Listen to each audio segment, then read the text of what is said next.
सुप्रभात बच्चों, आज हम लोग हिंदी व्याकरण पढ़ेंगे। व्याकरण संबोध में से अध्याय 2 वर्ण और वर्णमाला पढ़ेंगे।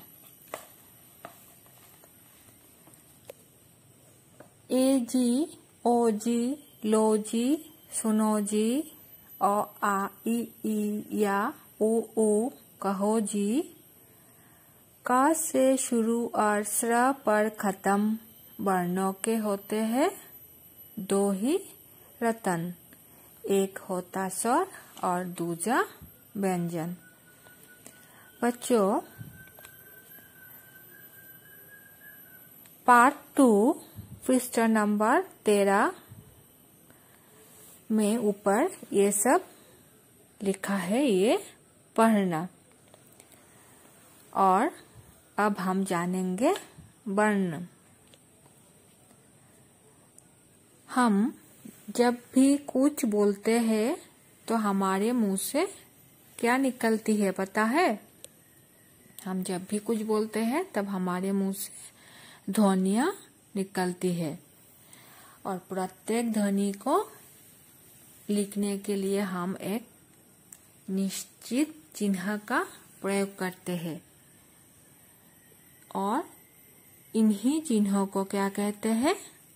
वर्ण या अक्षर। बच्चों देखो, तुम लोगों के पृष्ठ नंबर 13 में एक चित्र दिए हुए है। उस चित्र में बच्चा टाटा बोल रहा है। जब बच्चा टाटा बोल रहा है, ऐसा बोलने पर उसके मुख से ट और आ वर्ण या ध्वनियां निकल रही है। टा बोलने से ट और आ वर्ण या ध्वनियां निकल रही है। तो वर्ण भाषा की सबसे छोटी इकाई होती है। इन्हें तोड़ा नहीं जा सकता। हम वर्णों को फिर से नहीं तोड़ सकते। सबसे छोटी इकाई होती है वर्ण भाषा की सबसे छोटी इकाई होती है। इन्हें हम फिर से नहीं तोड़ सकते। एक शब्द को हम तोड़ सकते हैं, शब्द को तोड़कर वर्ण बना सकते हैं, लेकिन वर्णों को हम नहीं तोड़ सकते।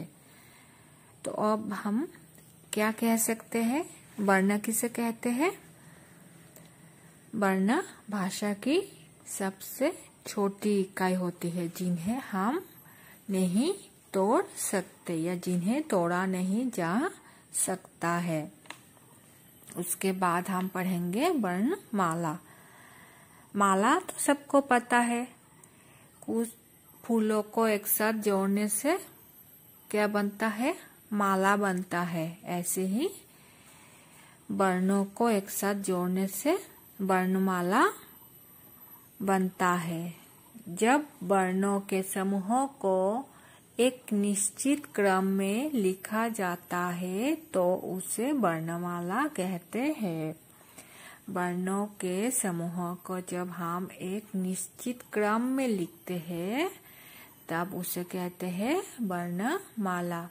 जब मन आए जो लिख दिया, अ लिखा, फिर छोटी, फिर ऐसे नहीं, निश्चित क्रम में जब हम लिखते हैं तब उसे कहते हैं वर्णमाला। ऐसे ही बच्चों, प्रत्येक भाषा की अपनी अपनी वर्णमाला होती है। जैसे हिंदी वर्णमाला में 2 तरह के वर्ण है, एक है स्वर और दूसरा व्यंजन। स्वर और व्यंजन यह है हिंदी वर्णमाला के 2 तरह के वर्ण। स्वर जिन वर्णों को बोलने के लिए किसी अन्य वर्ण की सहायता नहीं लेनी पड़ती, उसे कहते हैं स्वर। और व्यंजन जिन वर्णों को बोलने के लिए स्वरों की सहायता लेनी पड़ती है। व्यंजन वर्णों को बोलने के लिए स्वरों की सहायता लेनी पड़ती है, उसे कहते हैं व्यंजन वर्ण। हिंदी भाषा में कुल 11 स्वर है और कुल 33 व्यंजन है। तो आज हमने क्या जाना, वर्ण किसे कहते हैं, वर्णमाला किसे कहते हैं, वर्णमाला कितने तरह, हिंदी भाषा में वर्णमाला कितने तरह के होते हैं, स्वर और व्यंजन, स्वर किसे कहते हैं, व्यंजन किसे कहते हैं। तो बच्चों, इस पाठ में जो भी कुछ और है वो हम हमारे अगले कक्षा में जानेंगे। तुम लोग क्लास वर्क और होमवर्क अच्छे से कर लेना। धन्यवाद।